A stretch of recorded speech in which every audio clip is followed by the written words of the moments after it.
Je pense que le message principal de Balance ton bar, c'est on vous croit. Vous n'avez pas besoin de lutter pour que votre parole soit entendue, en tout cas par ce mouvement-là. On vous croit, vous arrivez avec votre témoignage, vous êtes là, on vous croit.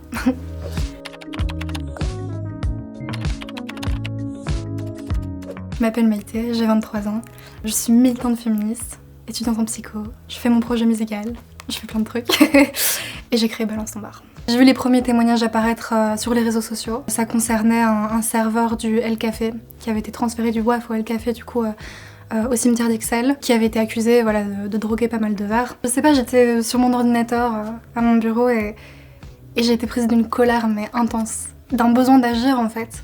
Ça a été plus fort que moi, je me suis dit il faut vraiment commencer à les centraliser, à les relayer pour que ces témoignages soient gravés là et puissent plus partir et qu'on ne puisse plus les ignorer, qu'on ne puisse plus dire aux femmes oui mais c'est un cas exceptionnel, c'est isolé comme je le disais. Là, il y en a tellement, on ne peut plus les ignorer. Il faut que je fasse un post qui dit voilà, je commence à centraliser ces témoignages, je vais les relayer sur cette page-là. Et là, tout de suite, j'ai créé Balance ton bar. J'ai pris un nom d'utilisateur comme ça. J'ai posté ce premier truc et j'ai demandé à énormément de comptes de donner de la force et de relayer ça. En quelques heures, j'ai reçu énormément de témoignages et c'est là que ça a commencé. Et j'ai été très désemparée tout de suite en me disant je suis seule face à cette pile de témoignages, cette montagne de témoignages, comment je vais faire? Comment je vais faire pour tous les trier, pour tous les poster? Et j'avoue que j'ai encore du mal, je suis loin d'être parfaite. Voilà, on essaye. Avant de créer ce compte, j'avais pas conscience de l'ampleur du phénomène, je savais que c'était des choses qui arrivaient. Je connais des gens qui ont été concernés par ce genre de fait. Maintenant, de voir le nombre de personnes auxquelles c'est arrivé, le nombre de témoignages que j'ai reçus, ça m'a halluciné. Ouais. Puis j'ai commencé à comprendre aussi à quoi ça ressemblait la soumission chimique à travers ce premier témoignage. Plus j'ai reçu des récits, plus je les trouvais similaires, souvent similaires. Voilà, je me souviens pas, j'ai eu un blackout, pas mal de gens qui disent vomir de la mousse, se réveiller à un endroit à peu près inconnu, ne plus avoir assez de temps pour pouvoir effectuer une prise de sang parce que la drogue a disparu. Oui, on peut se sentir vraiment démuni, surtout que moi je me rappelais que je suis pas une professionnelle du secteur de la santé mentale ou je suis pas avocate, donc je pense qu'il faut aussi être humble par rapport à ce qu'on peut faire. Il faut pas faire des promesses dans le vent. Je peux écouter et j'ai envie d'écouter les gens. À un moment, parfois c'est aussi mieux pour eux qu'ils puissent être dirigés vers quelqu'un de plus compétent à ce niveau-là.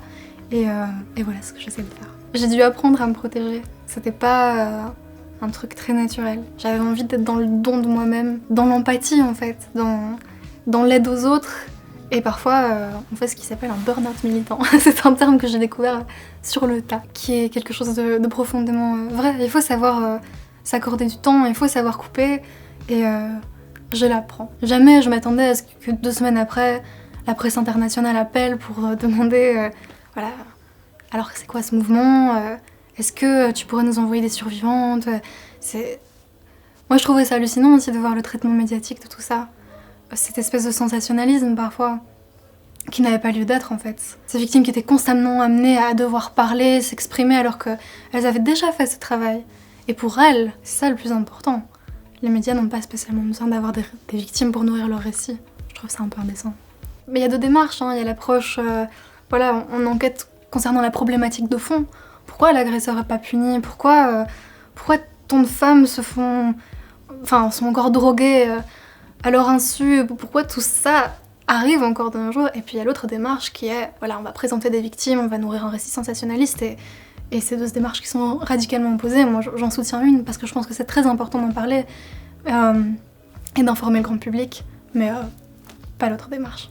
Quand il y a des émissions comme Investigation qui sortent et qui parlent de ces sujets-là, et qui mentionnent notamment clairement Balance ton bar, Maïté veut à tout prix cibler les agresseurs. Pour y arriver, elle va utiliser la puissance des réseaux sociaux. Voici sa création, la page Instagram Balance ton bar. Eh bien, il y a un afflux de témoignages. Et là, il y a un nouvel afflux de témoignages auquel il faut faire face. Ce qui est dur, c'est de rediriger les gens. Certaines personnes veulent les publier, d'autres personnes veulent juste parler à moi, ou elles veulent être redirigées vers un psy ou quelque chose comme ça. Il faut savoir gérer ça, et ça représente quand même une belle masse de temps. Mais quand on le fait parce qu'on croit en la cause et on a envie de la faire avancer, je pense qu'on ne compte pas. Le militantisme a changé mon quotidien parce que j'ai vu à travers ça un esprit de sororité. C'était hyper beau de voir toutes ces femmes qui se liaient à des manifestations, à travers d'autres projets, des documentaires qui ont été créés suite à ça, plein d'initiatives de femmes qui se mettent ensemble et qui se soutiennent. Et ça, je pense que c'est une notion qui a changé mon quotidien.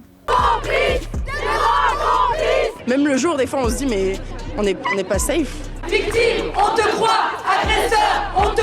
Il faut reconstruire énormément, démanteler puis reconstruire. Il y a énormément à rebâtir, en fait, c'est ça qui est un petit peu fatigant, mais qui est merveilleux aussi. Je pense qu'on se déconstruit avec le temps aussi. Moi, j'ai pas une éducation féministe du tout. Et j'ai un peu appris les choses sur le tas, en observant, en écoutant, en m'éduquant. Et au fur et à mesure de ce parcours-là, je suis devenue engagée et puis militante. Pour moi, il est dans l'action concrète, mon militantisme. C'est fatigant, mais il faut vivre de projets, d'engagement, enfin selon moi. Donc la fatigue, elle est bonne à prendre dans ce cadre-là. Et la colère, elle passe?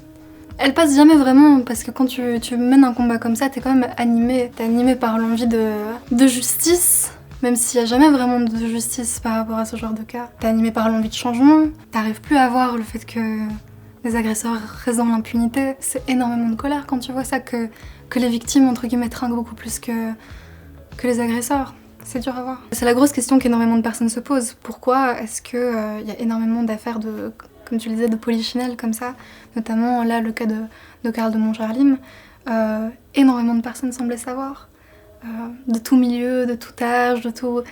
Voilà. Parce qu'il y a une réelle impunité de l'agresseur. C'est la seule réalité pour moi, c'est que ils ne sont pas punis, du coup ils continuent. C'est tout. Je pense que le message principal de Balance ton bar, c'est on vous croit. Vous n'avez pas besoin de lutter pour que votre parole soit entendue, en tout cas par ce mouvement-là. On vous croit, vous arrivez avec votre témoignage, vous êtes là, on vous croit. J'ai encore un peu du mal avec ça, mais ok, à petite dose alors. À petite dose, tu serais fière de toi? À petite dose, je suis fière de moi.